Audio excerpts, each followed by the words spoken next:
It's your girl Carrie, here for another Pick of the Week! Pick of the Week! Yay! Woo! This is our 200th episode. 200. So 200. exciting. It is. It's great. Obviously, I stand here on the shoulders of giants. Yeah. I've only been around for, I guess, the past 15 videos, but really love being able to continue the tradition, and it's fun to be able to like go back and watch some of the old ones. I highly recommend it. Yeah, it blows my mind that it was 4 years ago, all right? It was around this time, too, around May, I think May 12th was the very first one. So, Right. yes. Incredible. Yeah. So yeah, we've got some picks of the week. We have a very exciting prize. We're going to be giving away a big long box here of $2 comics. So it has all kinds of different Marvel and independent titles. So I think it'll be really fun. God only knows what prize. it is. There must be at least 200 comics, I figure, all right? Yeah. Which would be perfect for the episode. Perfect. So here's hoping you get that one. So yeah, I guess we'll get started. Okay. I guess we'll start with my picks of the week. So my pick of the week is The Makers. Ooh. Which we just got from Strange Adventures in Halifax. It's a new series that they started. It's kind of about comic book artists and writers who started their own publishing company, and they throw a bit of shade at some at the industry, but then some supernatural things kind of start. Oh, okay. So really interesting. I love the sound of it. Yeah, support local. And our figure of the week is this absolutely gorgeous Spider-Man statue. It's so beautiful. Comes with all these different features, these like bat kind of spider wings. Arms, I guess, is a more appropriate term. Oh yeah, like these. Yeah, they're on the back. Wow, yeah. Oh, these imports are beautifully done. Yeah, really it's, high quality. Yeah. Just absolutely gorgeous. Yeah. It is not cheap, but I think it's worth it for a collector. Well, someone got to pay its ticket over on the plane. Mm-hmm. But it is beautiful. They are. I love. If I collected action figures, I'd collect those. Yeah, it's absolutely gorgeous. And our game of the week is Stir the Pot, which is a fun kind of party game where you kind of roast each other. It's kind of a spin-off of like What Do You Meme? Kind of Cards Against Humanity vibes. Okay. But really funny. You like get a card and then you have to like point to someone who you think represents the card. So it can get a bit messy. Yeah. Wait. Yeah. I was gonna say. Yeah. Oh. Okay. All right. So the people at the bottom.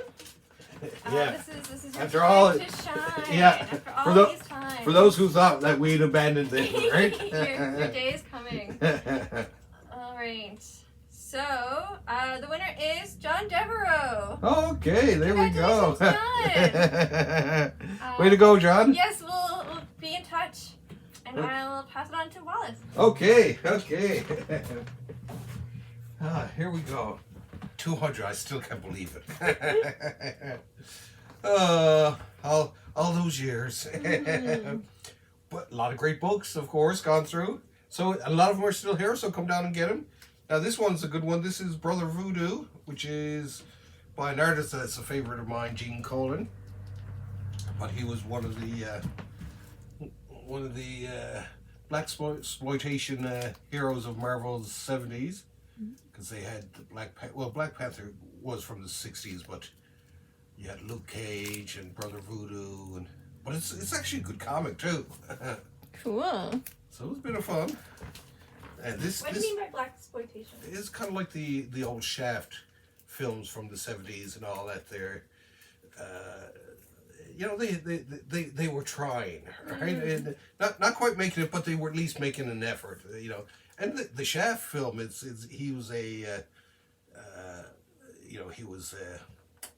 don't know, a soldier of fortune type of guy, or was he a private detective or whatever? But the film itself was wildly popular, right? And so some of these, like Blackula and some things where they tried to do, but it just never quite cut it, right? Right, right. Except for Luke Cage. Now, Luke Cage was actually drawn and written by an African American, where a lot of times it would be a 50-year-old white man writing these right. things, right? So, but that one actually does come out okay, right? Cool. So I like that one. And this is Kazar. Speaking of this, yeah, this would have been 70s, but he comes from a long time ago. But he's kind of like Marvel's Tarzan. Oh, okay. And that's Shanna the She-Devil with them.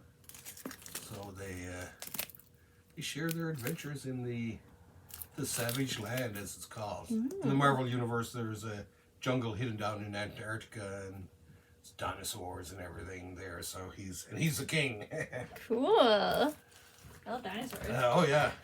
And last but not least is for you Aliens fans. This is because Marvel now has a license for Aliens and all kinds of other stuff. This is one of them. And this is a great series. In the 90s when this first came out, it was blazing hot. The first couple of years of that, then the Aliens versus Predator. Geez, people were shooting each other down the street to get their copies. But yeah, it was immensely popular at the time, and now that Marvel owns the rights, they're reprinting a lot of the classics. Awesome. So, and we actually have those in over there in the Dark Horse. So we do have different we do have different editions of some of this stuff. So much Alien to go around. Yeah. Well, it's been great to celebrate the 200th anniversary with you. Yay! And hopefully 200 more to go. Yes, there have been. Awesome. Well, on that note, keep reading comics and We'll see you at the comic book store. Thanks, everyone.